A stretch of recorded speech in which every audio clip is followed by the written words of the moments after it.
3. You're listening to the Heroes Power presented by BlizzPro.com. Your hosts, Balrog fan Zexorus and DJ Tyrant.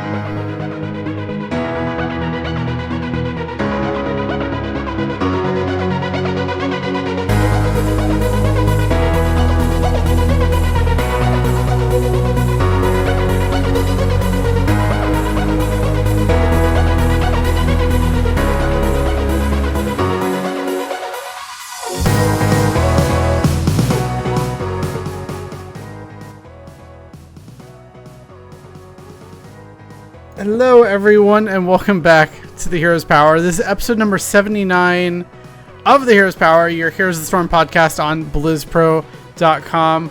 It's a really great week for news in Heroes of the Storm. We have so much to talk about, so we're going to get into that soon. But as always, we got to introduce everyone on the show. I am DJ Tyrant.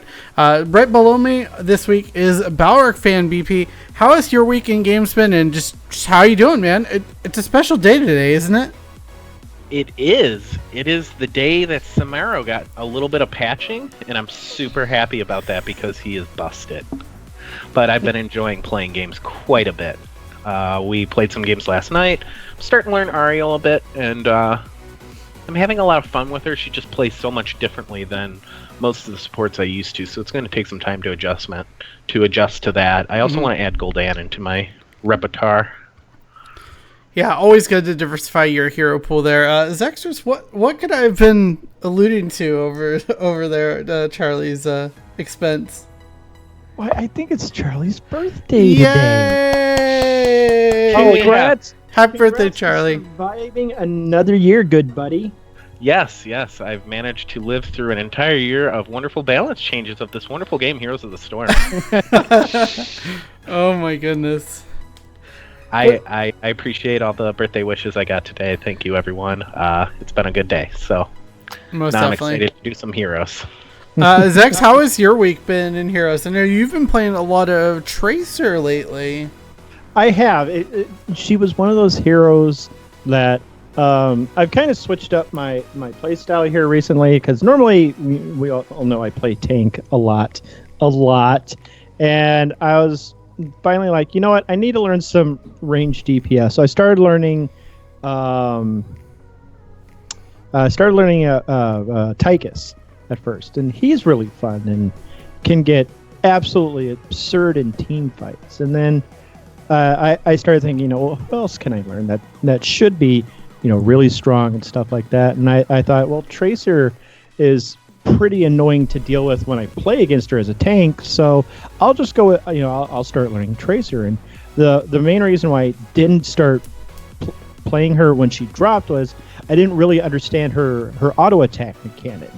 And as I got in there, I finally got the hang of, this is how it works. You just right click something and then you just move around freely. Being annoying is all get out, and then it kind of clicked, all of her abilities and how to play her just kind of clicked in my brain, kind of in the same way that Chen just makes sense to me. So I've been on quite a tear with her. I think I've got a 67% win rate over 35 games with her, which is way above the curve.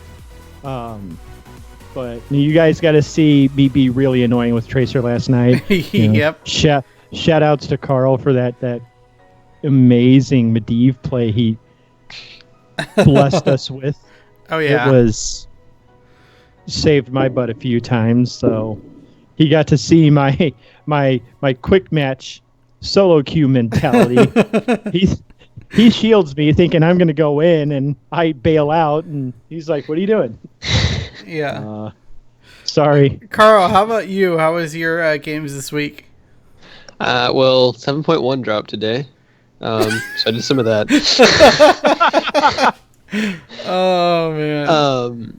As I far got as a Heroes tune for goes, Kara in Heroes of the Storm. I did get to play 3 games of Medivh last night. I had a lot of fun.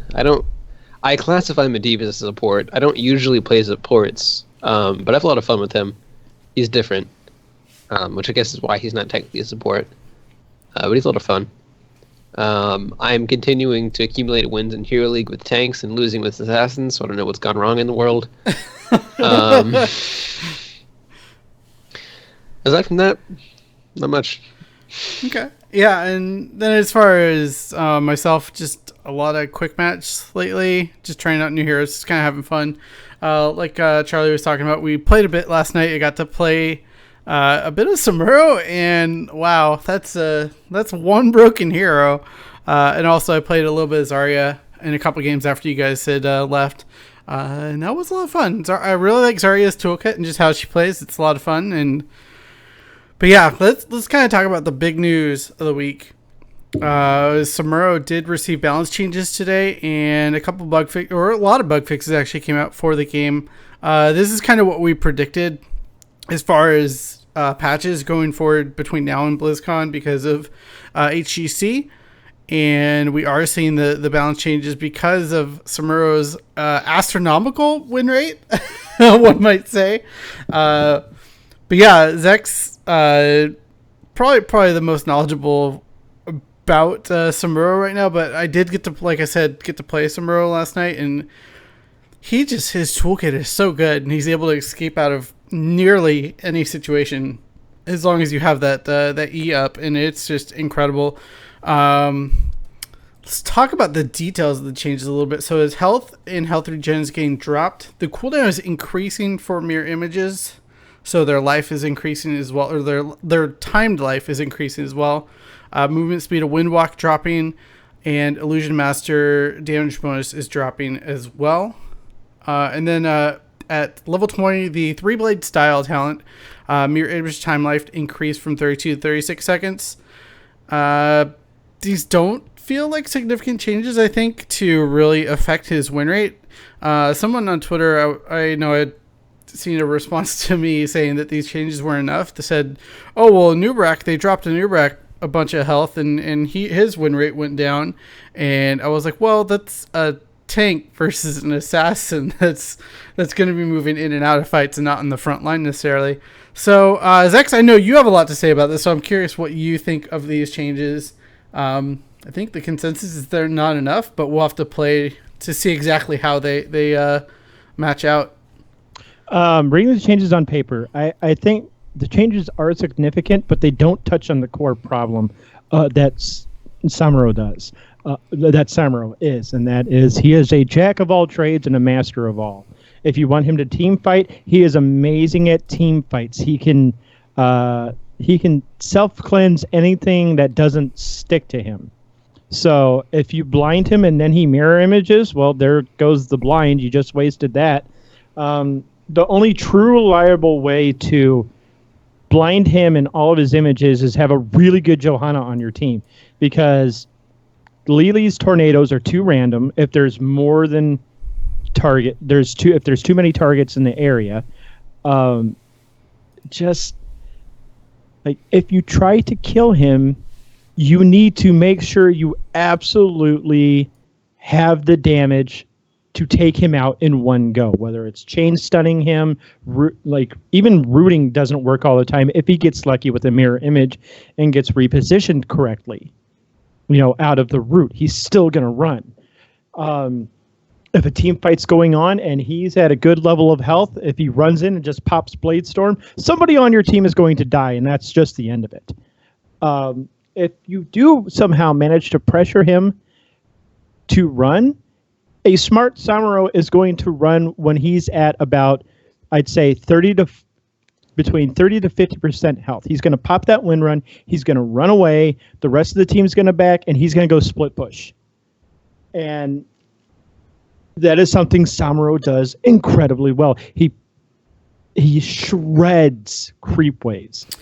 Yeah. He shreds jungle camps. I mean, that was one thing you kind of pounded in my head as we were playing last night. You were like, continually get camps. And that is something he does extremely well. And obviously these changes really don't change his ability to be able to do that.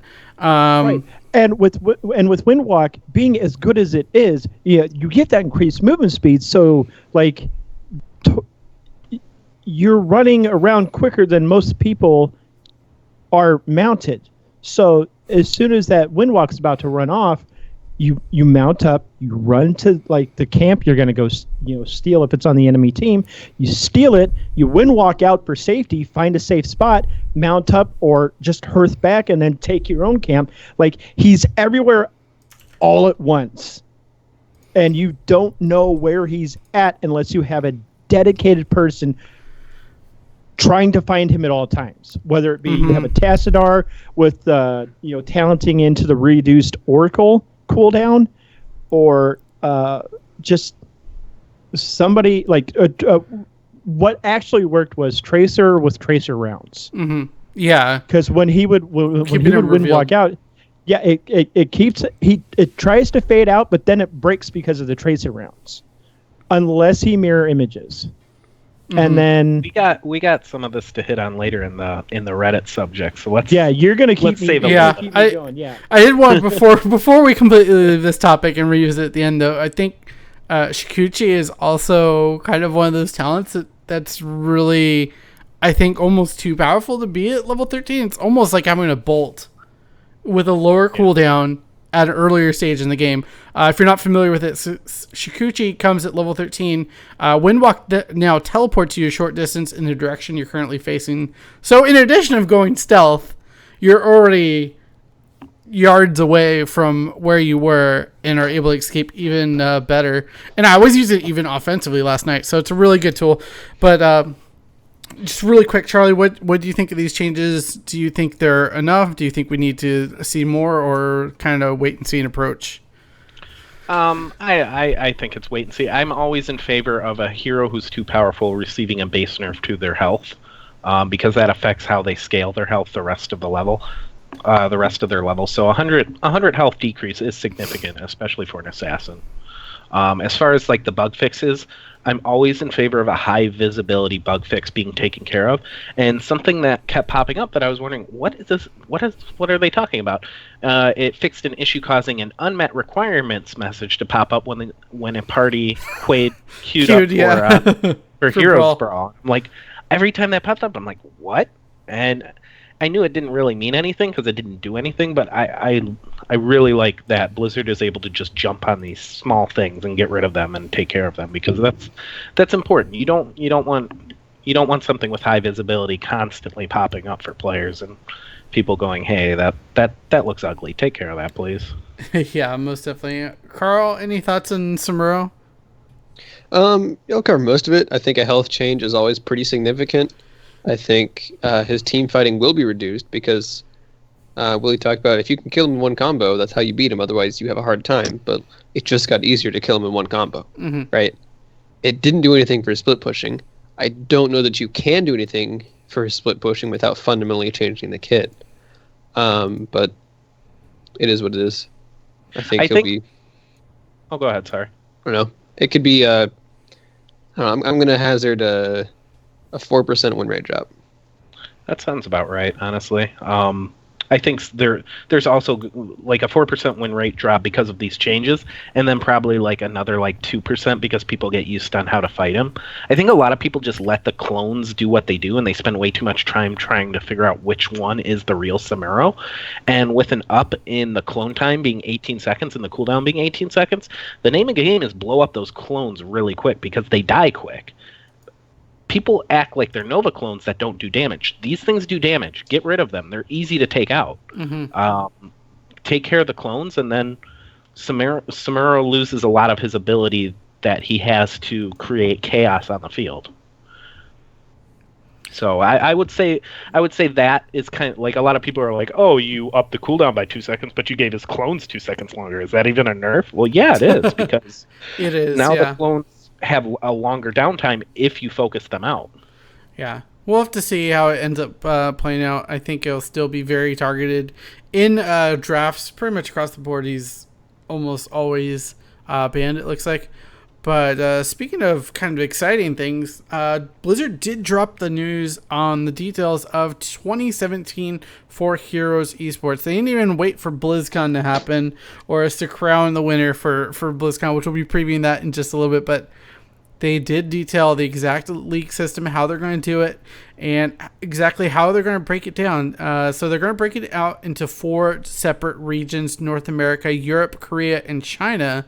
In most of the regions except China, all the regions except China, the top 2 teams that are going to BlizzCon have already qualified for this new league. So Denial and Astral from NA, Dignitas and Fnatic from Europe, and MVP Black and Ballistics from Korea. Ballistics, formerly known as L5.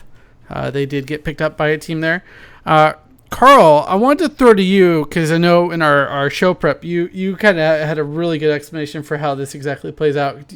Could you give a Reader's Digest of how Blizzard is rolling this out for 2017? All right, so I'll do my best. So it's an 8-team league. There are 8 teams in each league of like 8 teams in NA, 8 teams in EU, and so forth. They're gonna play for a 10-week like season, and they're gonna each play each other once in that season. They're gonna get like a standings, right? The team with the most wins will be first, and so on. So the first place team at the end of that season will automatically qualify to the mid-season brawl, which is like the spring, I don't know what they call it, the summer global summer championship, event. globals, whatever. Championships, yeah. So it's going to be like that, where every region is going to be represented. It's going to be a really big thing, international event. It'll be really important. Then the 2nd through 6th teams in each region out of the 8 will compete in like a bracket for the second, so that the second place team will advance to that mid-season brawl. So you'll get 2 teams from each region, like usual, and you'll have this 8-team, or I don't know how many teams, because I don't know if they'll probably still involve like Southeast Asia and stuff. So you'll get maybe a 12-team bracket. It'll be like BlizzCon, like the championships we've had so far. So at the end of each season, the bottom 2 teams will drop into what they call the Crucible, or like a relegation tournament. If you're from League, it's the same kind of idea, where they will play against the top 2 teams from like the Open tournament and a little mini playoffs, and the top 2 teams of those 4 get spots in the league for the next season. So it's a way to constantly test the bottom of the league and the up-and-coming people and get them a place in the league, And if you do well enough, you've got your spot, which is what teams want, right? So maybe you don't get first, but you got 5th, and that means you're safe for the next season. The last part of this is this Eastern Clash and Western Clash in March, which is halfway through these seasons, and it's going to be just like NA, EU, and maybe like Latin America will get together and have a tournament. And there'll be a tournament of like Korea, China, Southeast Asia, or something, which would be really cool. It's if Heroes, I think our last 2 events were won by Korean teams, right? Mm-hmm. And while you want to see really good games and top teams fight against each other, sometimes it's nice for an NA team to go to a big event and show up. So I think you see the NA, the EU teams compete with each other, and you can have that really big, the fun rivalry between the regions, and you can get a North American champion. And then you can go over the Eastern Clash, and you'll see China versus Korea, and maybe if this goes like it has been, this will probably be the higher quality games. But it'll be a tournament of players you're more familiar with, right? Because I know some of the EU teams. I don't know any of the Korean teams. But anyways, I think it's a really good tournament system. It will provide a lot of stability, which is something that sponsors really value. Mm-hmm. I think a lot of people don't invest in Heroes right now because teams just the only way to get your name recognized is to qualify for these 3 global events. And if you're not one of the top 2 teams in your region, you've got nothing. But if your team is in a weekly, you're in a league and you play a game every week, and everybody knows you tune in on Saturday, you're going to see Gale Force Esports on the stage. Then some company be like, okay, yeah, I can give money to Gale Force Esports, and they can represent me, and that stabilizes the scene. That helps pay the players better. It helps motivate new people to try train up and join their ranks, because some of these people at Equinox have been on like 8 different teams now, right? And there's not a whole lot of like new talent that come out of nowhere. It's just like, it feels like the top 4 teams just cycle their players back and forth, hoping for the best combination. So, you get new talent who comes up and they're training because they have a motivation now, right? If they can be on one of these teams, that's enough. Before it was like, if you're not top 2 in the region, why do you even exist? Yeah, and I think... Go ahead, I Charlie. was just going to throw in, like, signing up for these qualifiers is a good idea. Even if, like, you don't feel like you have a team of 5 that can go out there and really, like, take over and start dominating the scene. If you feel like you're a Grandmaster player or, someone who feels very strongly about their game, if you go out there and show people on a grand stage that you play at a very high level, you're likely to be approached by one of these teams in some sense of the word. I mean, take Equinox. He's being passed around more than the collection plate, and it's because people need like they need a strong player on their team, or they need a strong backup on their team, and they know Equinox has a very good mindset for the competitive scene and can fill a lot of roles that might be a weakness on a team, because there's a lack of that. So go out there and make a name for yourself and try to become a force, and then the qualifiers are probably one of the more exciting aspects of this, because this is where we're going to see a lot of new talent crop up. Yeah, and these qualifiers are coming up quick. They say they're November and December, which obviously is next month. And the tournament is single elimination, which is terrifying. But the matches are all best of 3 until 4 teams remain, and then there's best of 5 semifinals from there. The winners of which will join the HGC. I wonder if I can say that like Calaris. HGC. But so there's going to be, it looks like 3 tournaments for that, since the top 2 from each tournament will go to HGC, and there's 6 spots available, so 2 times 3 equals 6. So we'll have to see how that plays out. I'm really excited to see what Blizzard does going forward with this, and I think it's really ambitious, and I'm really excited to see more details going forward. I mean, this is the most detailed that I think they've been about Heroes Esports to date, and I'm really excited to see how it plays out. So, Zex, what do you think? I know you have strong opinions about esports. Well, for the most part, I'm pretty happy with these changes. It's going to keep everything fresh on some level. The scheduling doesn't look bad at all. It looks like it's going to be nice and consistent throughout, the seasons. And really, I'm pretty I don't have a whole lot to say on this, because I'm pretty happy with how they've set this up. It looks good. This is what I was complaining about. They pretty much did exactly what I wanted. I've always been a fan of the league format over the tournament format for what NA and EU was doing compared to China and Korea. Now everything's standardized. It's not going to be hard to figure out who's going where and everything like that. So I'm really happy with it overall. Yeah, I would say for the casual viewer too, like, it's one of those things where the tournaments were always like set dates where you either saw them or you didn't. Like, if you missed out on a tournament, you can miss out on a lot of big stuff. With League Play, you can kind of like be able to watch when you can, and you feel like you're still keeping up on things, and that's with this schedule just laid out. You see exactly what's going to be in front of you as a viewer, and that's helpful for building an audience. So I think they're taking the right approach here. I think what's also exciting for those of us who really have kind of watched the amateur scene, seen teams come up through that, I actually clicked on the details for this, and so the open phase is going to be between January and April. Each region will play its tournaments every other week, winning teams earning points and cash prizes. The top 16 teams in the standing will then battle it out for cash prizes in May, and the top 2 from that tournament go to the Crucible to try to get up into the HGC Pro League. So this is very similar to how Heroes United, Heroes Hype, and other organizations have been kind of running and trying to promote the amateur scene. So I'm interested to see how those orgs potentially fit into this, or if Blizzard is just kind of taking over at this point, which I'm okay with. I understand that that's probably a very controversial thing to say, but I'm okay with Blizzard taking full control over Heroes in this respect.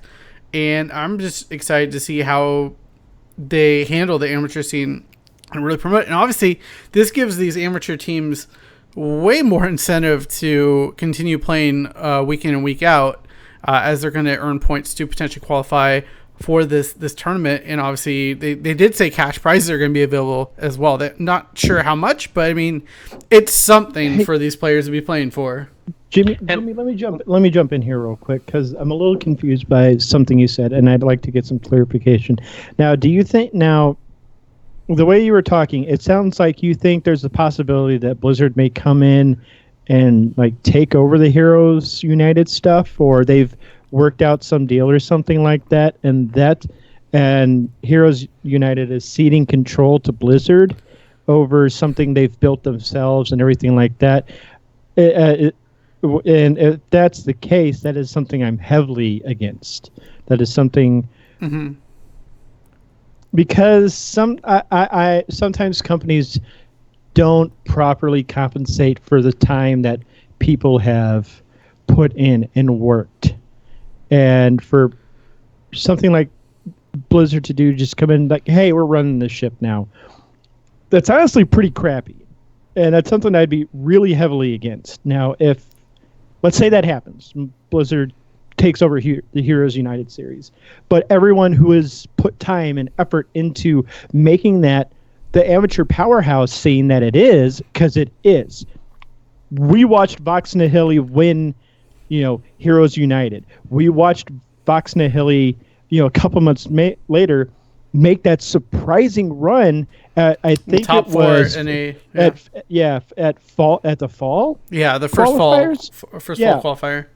And nobody knew who Vox Nihili was, but people who paid attention to the Heroes United scene knew exactly who they were. Those people weren't surprised. Exactly.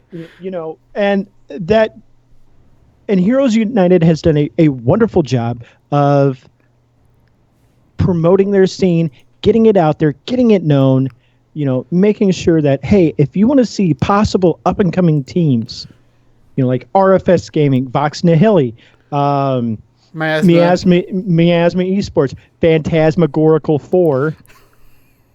Not even gonna try I'm not gonna live that down. You're not gonna live that down. No. I mean, that's all fine and well, Willie. Honestly, I see where you're coming from, but I think at the end of the day, Blizzard can offer better prize support to people competing in these scenes, and that's going to attract better talent.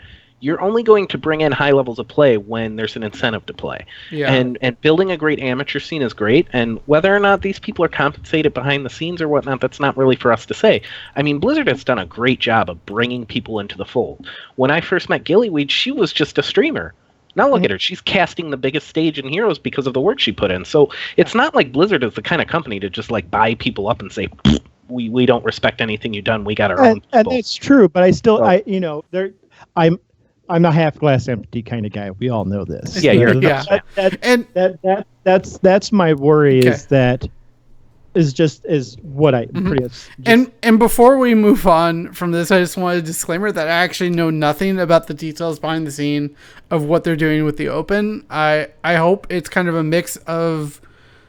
I really hope that it's a mix of Blizzard offering financial support and kind of the infrastructure support, but letting those who've been running HOTS United kind of run it as we have been for. Well, I say we. I'm just a caster. I'm not really running anything, but yeah, like it's been run throughout all of 2016, and I think it would be good. But we didn't give Jimmy, Carl a chance. And I put you on the spot there, Jimmy, and I do apologize. No. It's totally fine. It's no. This is good. Discussion is good. I love it. It's great. Carl, any closing thoughts before we move on? I'll just read off what I typed in the chat. Sorry, Twitch chat, you no longer have an advantage. I was saying that Blizzard is partnering with Gold League over in China. They're working together with them to produce the thing, and that is the professional league. So I don't know what they're going to do in the amateur series. But considering there is an established amateur scene, I wouldn't be surprised if they partner with HOTS United, or at least hire some of their people or contact with them and have them do contracting work or something. Because I think Blizzard's smart enough to know these guys have a good system, right? There wasn't a good system for a league format in NA, so they just built their own. but there is a good system for the amateur scene. So knowing Blizzard, I think they would be kind of smart about it, but I can't guarantee because I don't work there. Yeah, for sure. But so we're gonna let that lie. We're gonna get some more details, I imagine, shortly after BlizzCon, when these tournaments are all and qualifiers are all going to be starting up quickly after BlizzCon. But let's preview the Heroes of the Storm Fall Global Championship for 2016, as it does start in less than 24 hours. For those of you watching live, if you're listening to us on the podcast, you might some of the matches might have already happened. But we're going to see 12 teams that qualified here with $1 million prize pool. I don't know how exactly the spread is, but I would guess $500,000 for first. But we'll know more details about that soon. But we do have Group A and Group B completely set. Group A starting off the games tomorrow. We have MVP Black, Denial Esports, Reborn, and Burning Rage. That's a pretty stacked group. I mean, just between MVP Black and Denial. I want to say this is an easy group for MVP Black. Well, they play Burning Rage, right? Yeah. To start, Denial plays Reborn. Mm-hmm. So I think both of those teams are going to win their opening matches.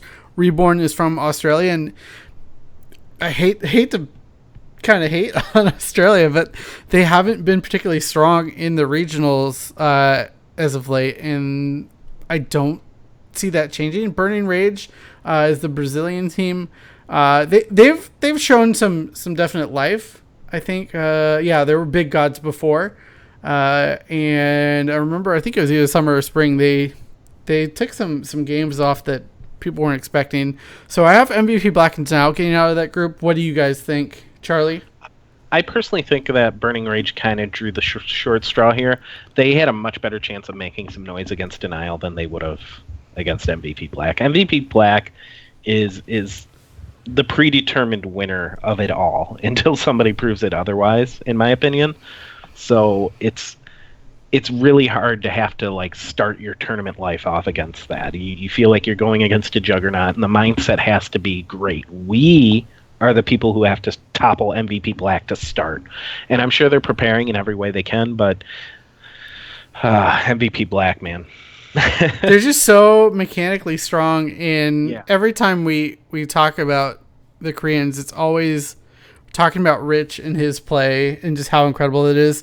And Carl, they're so good in the draft. Too. Yeah, That's one thing I want to throw in too. Like, they are so good at playing the draft. Like, you can't really box them out of anything that they can't do well.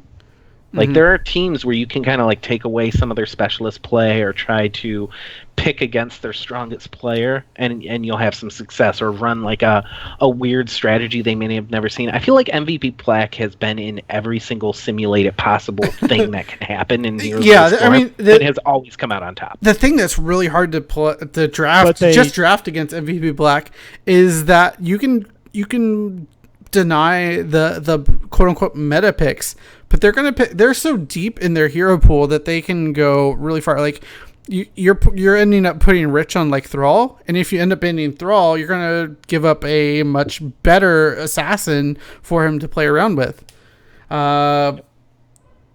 Flame, what do you think of this group? I mean, it's hard to predict. So these are like tiered groups, right? Yes. Yeah. So as far as Group A and B, I haven't watched any of the minor, the Latin America, Taiwan, Southeast Asia, ANX, whatever. Mm-hmm. Last BlizzCon, or any previous events have given me no reason to have faith in the minor regions. I think there's a 90% chance MVP Black, Denial, E-Star, and Fnatic all get to the next stage. Mm-hmm. I think the bigger questions come up when we go to phase 2 of each group. Yeah, for sure. Zex, what do you think about Group A in this first group stage? Well, you guys are kind of sitting here singing MVP Black's phrases, but didn't Tempest beat them? Yeah, but guess who's not in this tournament? Doesn't matter. The point is that they're not always on top, and they are beatable. So I don't think MVP Black is actually going to win at all.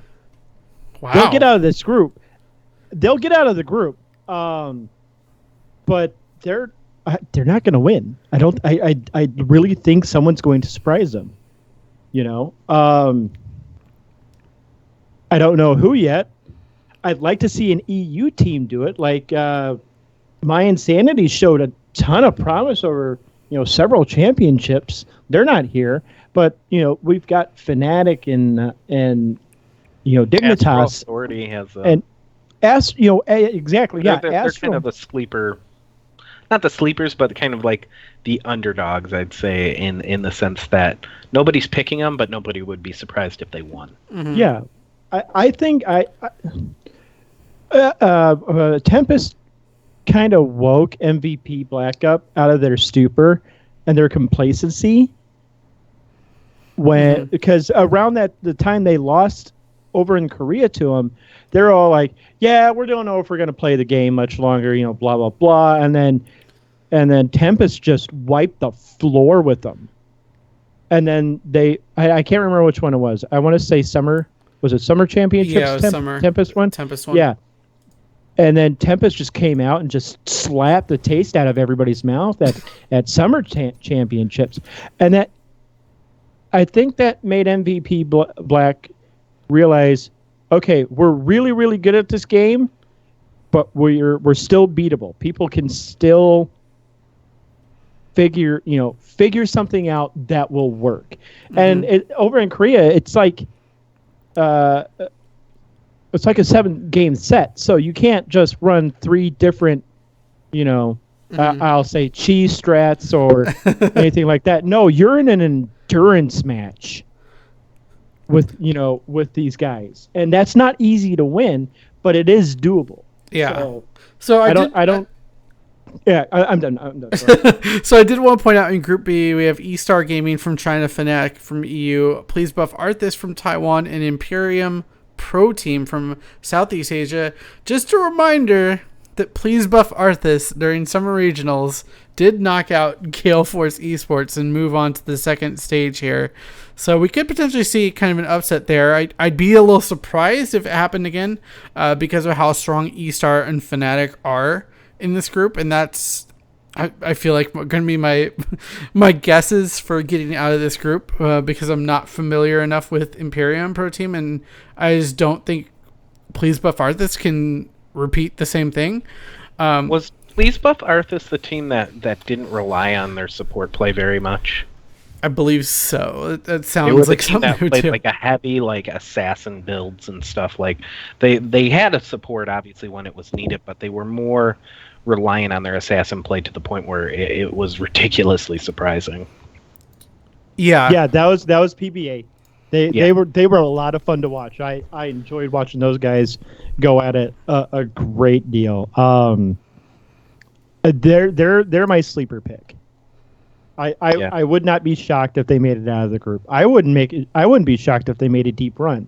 Like they're like an NBA Authority team that puts up a bunch of points and everybody's like, they can't really do anything in the playoffs though. But yeah, then you have the Golden State Warriors or something. So we'll see. So I guess really quickly, Group B, who do you got going out of that, Charlie? I will say eStar Gaming, and just for fun, I will say Please Buff Arthas. I kind of believe at this point. Fnatic hasn't done anything that's been super inspirational looking to me. Obviously, they're more experienced and they could easily take them down, but I wanna believe. Yeah. Flame, how about you? I'm still gonna go eStar Fnatic. I will agree. Please Buff Arthas is the most likely of the 4 bottom teams to advance. But I think Fnatic has a strong roster. I think Please Buff Arthas could probably knock out Denial. But I don't know. I don't think they'll make it out of this one. Yeah. Denial, I feel like, is one of those teams where you kind of get Glaurung off of his good heroes, and there's problems to be had, it seems like. It's one of those teams where you have 5 really good players, and they're not clicking. Mm-hmm. We'll have in the to way see. you want them to. Yeah, we'll have to see how they do for this. Zex, Group B, real quick. Fnatic and Please Buff Arthas. I don't think eStar is going to make it out because it's a combo team at this point. Mm-hmm. It's parts of SPT, who was supposed to go to BlizzCon, and E-Star. That's correct. So combo teams never work out well on short notice. They'll make a strong showing in the group, but I don't think they're making it out. I think PBA is gonna surprise everybody in that group, and I think they'll do very well. Okay, so of the teams in the second group stage, these are the teams that qualified first in their respective regions for fall. They actually get a pretty big advantage here, and they do not have to play until the 28th. So they have a couple days to kind of relax, sit and watch the other teams as they play and see what kind of meta they're going to have to be going up against. Group A is going to be Team Dignitas and Astral Authority, along with the Group A winner and the Group B runner-up. Do we see Astral or Dignitas or both getting out of this group here? Yes. Yeah. Well, it depends on who they have to fight, though, because Group A Phase 2 could end up having, they could have a runaway train on PBA going on. They could have, people who had a hard time proving it and really showed solidarity as a team in Fnatic and E-Star. There is an advantage in these Phase 2 teams, but they also go against people who have had tournament experience and might be battle tested and ready to really push to the next level. So I'm not as enamored with their so-called advantage playing it in this spot. I think these teams are at a vast disadvantage because, interesting. Especially Group B. They got to go up against probably Denial and MVP Black if we're just going by the numbers. Group B looks like, okay, thanks for showing up. We'll see you next year. Group A, it's going to be probably the most exciting group. Yeah, because that'll either be MVP or Denial, and then either E-Star or Fnatic based on my predictions. I want to believe that Astral can win this tournament, but I don't know. They're great in NA. We really haven't seen them play against any other regions in their current form, so I'm a little bit worried for them in this tournament. I don't know if they have what it takes to beat the top EU and top Korean teams. I'm gonna jump in here real quick and just mention that I think Group A is going to be the meta group. I think you're going to see traditional strong play coming out of there. I think Group B is going to turn into the Clown Shoes Festival, where you're going to see really interesting drafts come out because you have the potential. Please buff Arthas come out of there. You have Zero Panda and Ballistics there as well, as on top of more than likely Fnatic or E-Star. You're going to see really interesting team comps come out. Fnatic will probably be the most traditional out of that group, but they're not above trying different things. So you're going to see more mind games in the drafting portion than anywhere else in the tournament. You're going to see... I knew your plan about my plan to pick Arthas, so I countered your plan to counter my plan. Ha ha ha. Yeah. And just really quickly, I want to remind everyone the next 3 days, the 25th or 26th, 27th, 28th at 9 a.m. Pacific is when all these games start. There's group play all throughout the days. And then obviously BlizzCon the week after for the finals. Really quickly, though, I want to get your predictions on who is going to win this whole thing. I'm going to go and say MVP Black. Fnatic. I'll say Denial. Carl? He's thinking real hard. Carl, just say E-Star so we can have one from each region.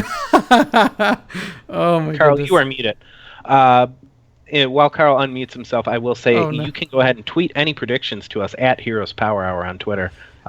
For anybody who wants to go ahead and if you tweet your prediction off to us, we will read it next week on the show, and we can either praise you or tell you how wrong you are.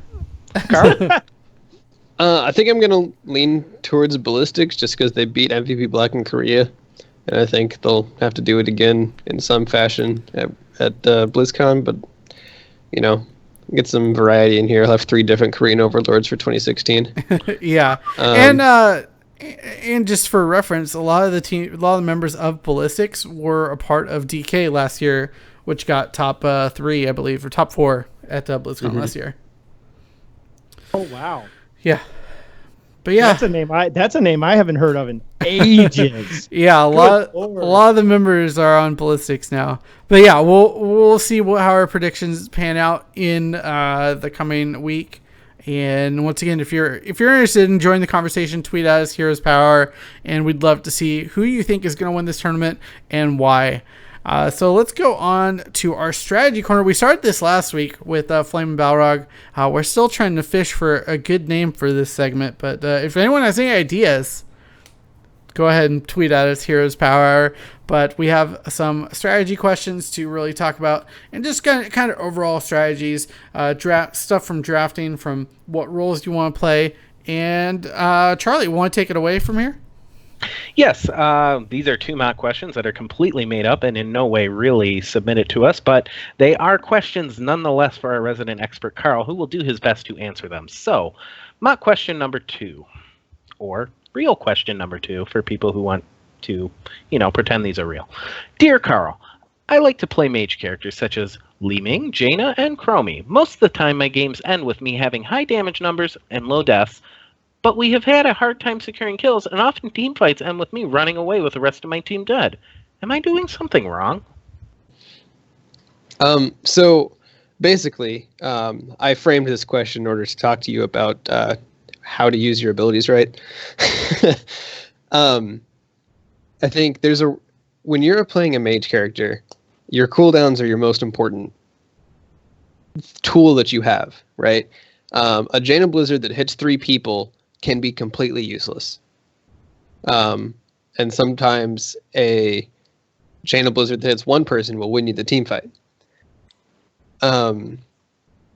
So I think what happens when you're getting these really high damage numbers and you're not dying, you're doing all this stuff, and you're like, yeah, I'm doing really well. My stats are great. I have low deaths. I have high damage numbers. I've got experience. I'm doing awesome.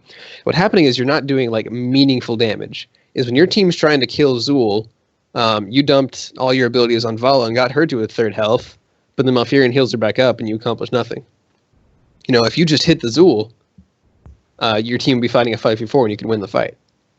And I think, target selection is a weird thing in Hero League, right? Because everybody has a different idea of who's the priority target. Clearly the Vala, the range damage unit, was important. I got to kill her. But this guy's like, well, there's a Zool trying to run into my face and poison Nova me. So what am I going to do about that? So I think trying to go with your team, see, okay, they're putting their CC, their abilities into this guy.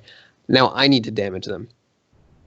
And, working with your team like that, there's the old adage of like 5 people doing a bad play is better than, 5 people doing 5 distinct good plays.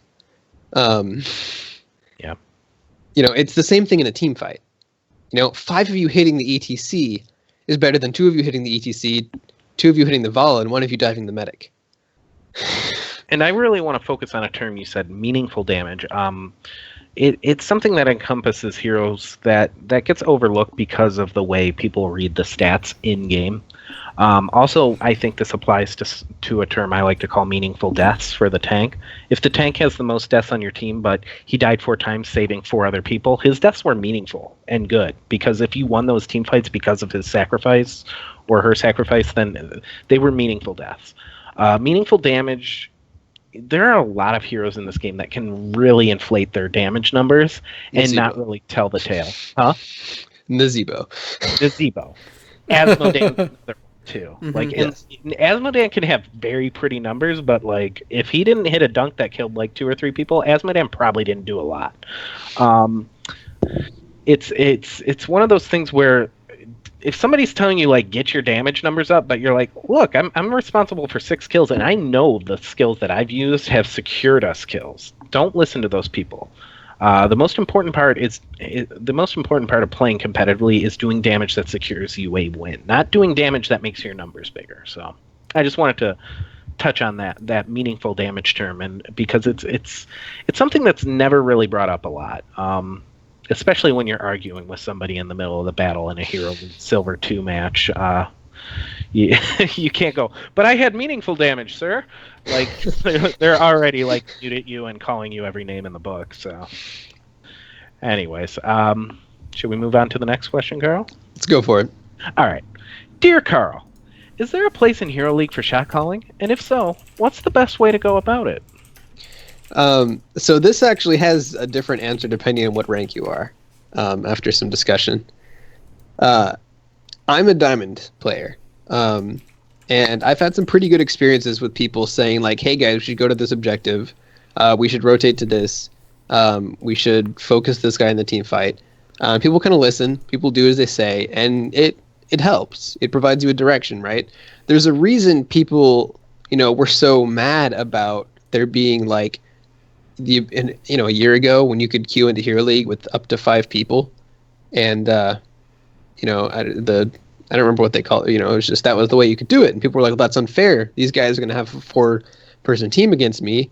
That's not fair," because communication is important. People doing things together is very, very valuable in this game. So if you've got a team that will listen when you say, "Hey, now's a good time to take that bottom fort," it really helps you win games.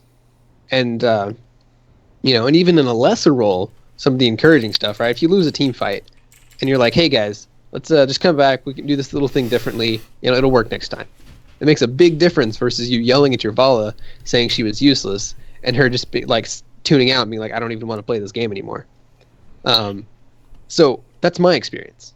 However, in the lower leagues, and even in some of the higher leagues, if people get egos, you say, "Hey, let's go for boss right now." They're gonna be like, "No, that's a terrible idea." And they're gonna get in this verbal war of 3 different people trying to shot call, 3 different people saying that's a bad idea, that's a good idea, you're a bad player, and you spark this whole verbal argument that you're not actually doing anything, you're just yelling at each other, and it's actually worse.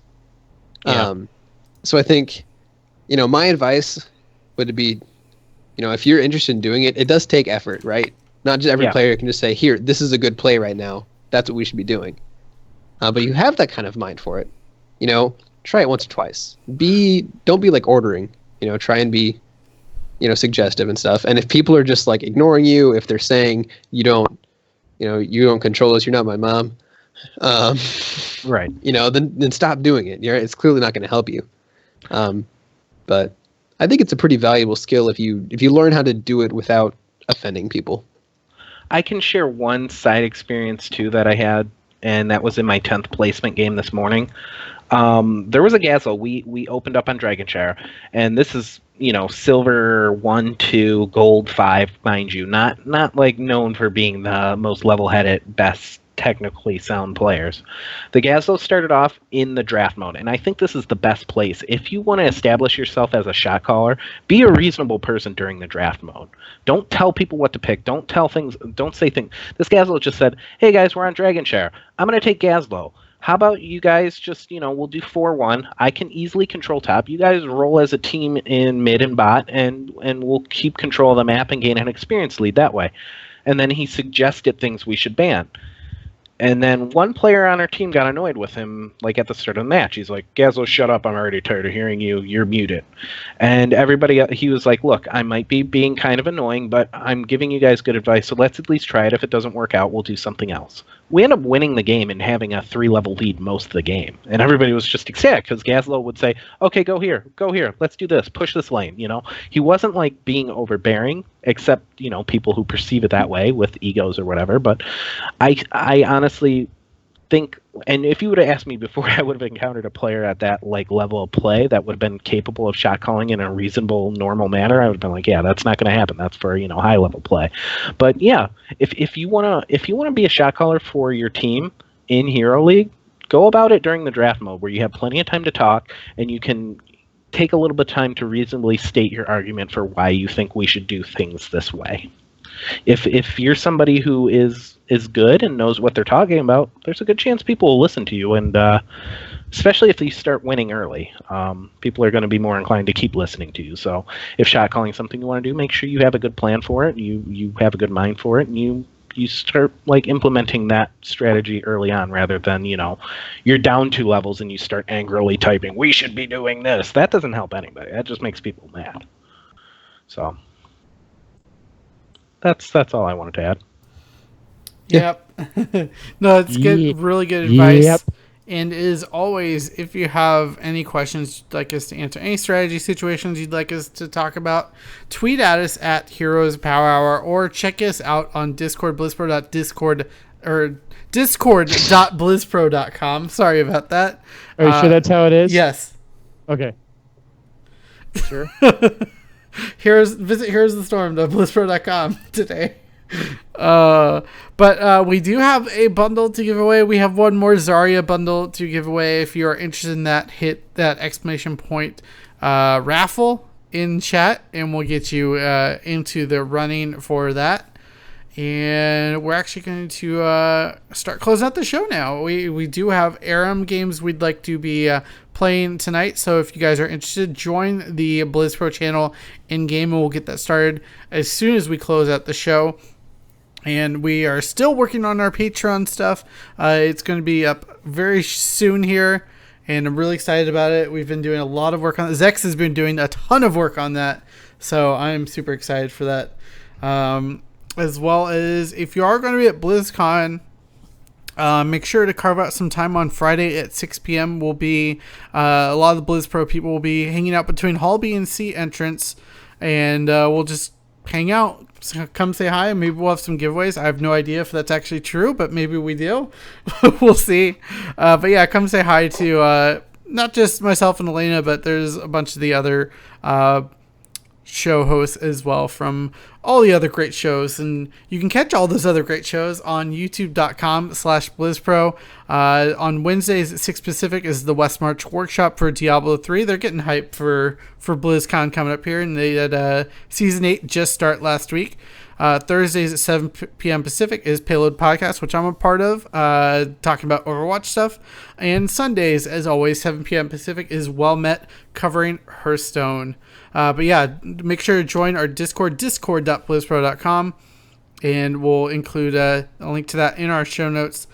And I think that might be it. I mean, obviously, we're going to be giving away that Zarya bundle, but any closing thoughts, Charlie? We teased a Samura segment through Reddit that we didn't really get a chance to get to. If you have any questions about how to combat Samuro, go ahead and tweet at Heroes Power Hour, and we will gladly answer any of your questions with our thoughts and opinions on how to fight against the very strong hero in the meta right now. You don't fight against him, you just murder the rest of their team instead. You leave him in a lone army of 3. Yeah. Actually, that's not really a bad idea. Just completely ignore him and just murder the rest of his team. And then you can maybe deal with them. Meanwhile, your support's going, help, some arrows on me. Yeah. Or while you kill the rest of his team, he just runs away and takes all the camps. Oh my gosh. That too. Anyways, for more insightful thoughts like that, go ahead and tweet at Heroes Power. Oh yeah, but I did go ahead and close the raffle, and we have our winner. It is Alyssa Nio. You screwed that up so bad. I know. Well, they didn't explain that name to us one week. Yeah, I'm sorry. Yeah, I forgot it too. He explains it to us every week. I take Jimmy to task for not remembering it. I'm gonna put a sticky note on my computer with that pronunciation. Yeah, I remember it every Tuesday. Oh my goodness. But yeah, congratulations and apologies for completely butchering your name. I'm the JR of the Heroes Power, apparently. Oh man. Aisling Gingayo. That's what I'll say. Ashling. Wait. Ashling. You're a 1-1. Rigged, because I see that I sent you one like 2 weeks ago. We're going to re-roll that real quick here. Rip Ashling. Oh. Rip Ashling. Ashling. Okay, I'm done doing the ooh. That's oh my goodness. But yeah, that is good. Listeners. That is going to be our show tonight for the Heroes Power, episode 79. Thank you, everyone, for checking this out, and we will see you in game for our Aram games. See you in a bit.